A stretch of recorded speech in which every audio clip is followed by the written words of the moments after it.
Hello everyone, here in this practice we are going to learn how to write a single row subquery.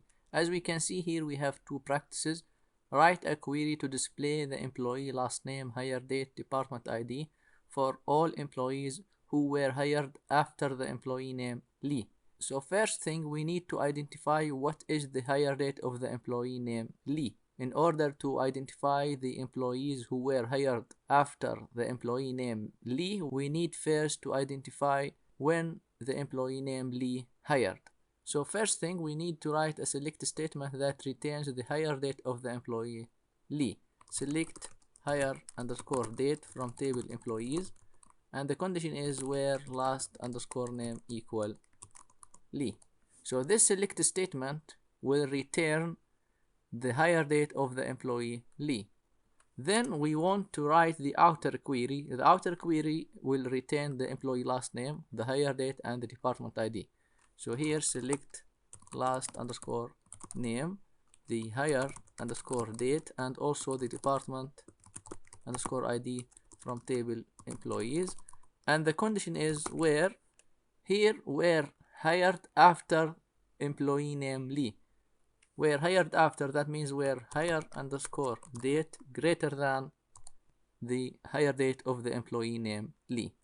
So this is our query. The subquery here retains the hire date of the employee Lee, and then the outer query runs to retain the last name, hire date, and the department ID of all employees were hired after the employee named Lee. Let's run this select statement. So this is the output. The select statement, as we can see, returns for employees were hired after the employee named Lee.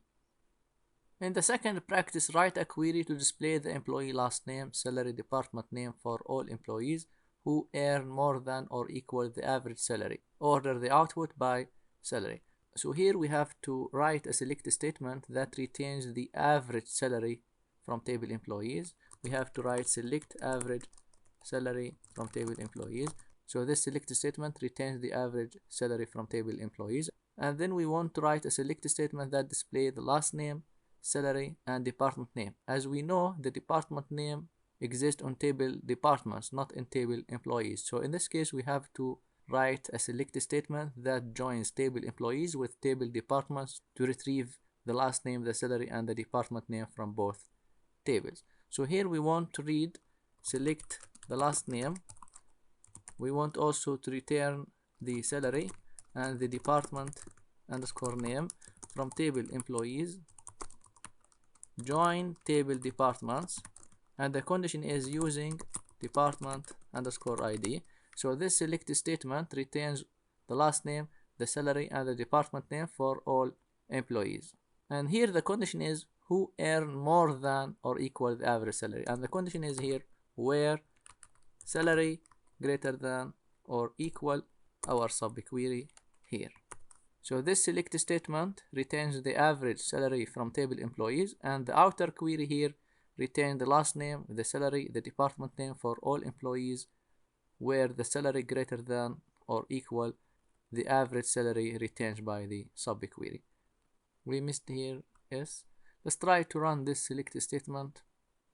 And here we go. So this is the last name, this is the salary, and this is the department name of all employees who earn more than or equal the average salary. Here, the last thing, we want to order the output by the salary. So we can just write order by and the salary, or we can put the position of the salary, which is 2, the second column in the select statement.